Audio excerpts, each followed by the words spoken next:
Hello, my name is Reem, and I'm a speech therapist with Great Speech. In this video, I'm going to discuss word finding strategies. These strategies are helpful for people with aphasia, which means difficulty in communication, perhaps due to a stroke, a brain injury, or other changes to the brain. If you are someone with aphasia, when you communicate, you may feel like you know what you want to say, but the words just won't come out. Fortunately, there are some strategies to help get your message across and possibly even trigger the word that you weren't able to think of in the moment. The first strategy I'd like to discuss is written expression to help you communicate.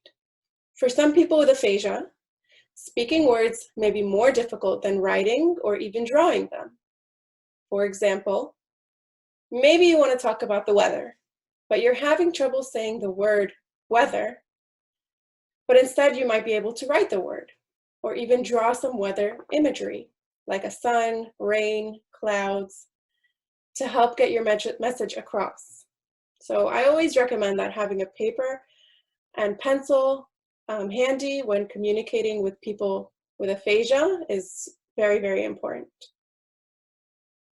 The second strategy is gesturing. So using your hands to get your point across. Much like writing, maybe you're someone who's able to use their gestures more clearly than speech. So you can think of this as a game of charades. You can show the word weather by pointing outdoors, gesturing hot or rain. All of these strategies help the listener, the person you're talking to, understand you, and that way the conversation can continue smoothly. Say writing, drawing, and gesturing just are not working. Then what could you do? Well, there are several ways to use verbal speech to help communicate certain words or ideas.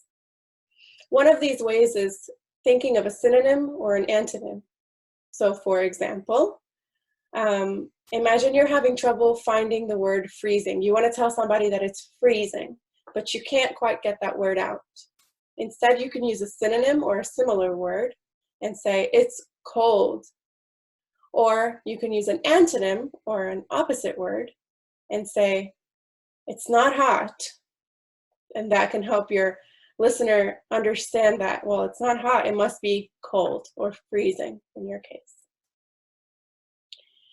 Using automatics is very helpful for people who have trouble finding their words. And automatics comes in handy with things like numbers, letters, months, days of the week. Perhaps you want to tell somebody what you did on Wednesday, but you're having trouble saying the word Wednesday. Use the days of the week to guide you, because most people can recite them without that much thought. So you can say, well, it happened on Monday, Tuesday, Wednesday. Oh, it happened on Wednesday.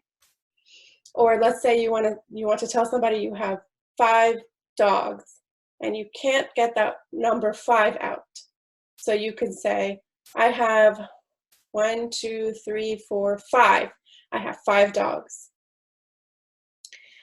The last strategy I'd like to share requires a little bit more work, but it is very, very helpful. It's called description. This strategy is useful for items or objects. So say you are having trouble thinking of the word submarine. Well, you can describe it by its appearance, its function, where it's found, right? You can say it's in the water, it goes underwater, it's similar to a boat, looks like a boat, but closed. So describing the object helps your listener understand what you want to say. And from you describing, your listener might say, oh, I know what you're talking about, a submarine, and help you get that word out. And sometimes just by you describing the word, it might click and you'll say, oh, a submarine. So I want to share the strategies again written out for you. And just to review, you can take a look at this here. Let me share the screen with you. There we go.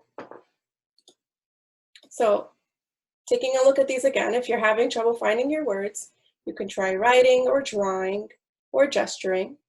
You can try finding similar words or opposite words and saying it's not this. Or you can try describing the word in a different way. All right, so I hope this helps you with your word finding difficulties and helps your conversations continue smoothly.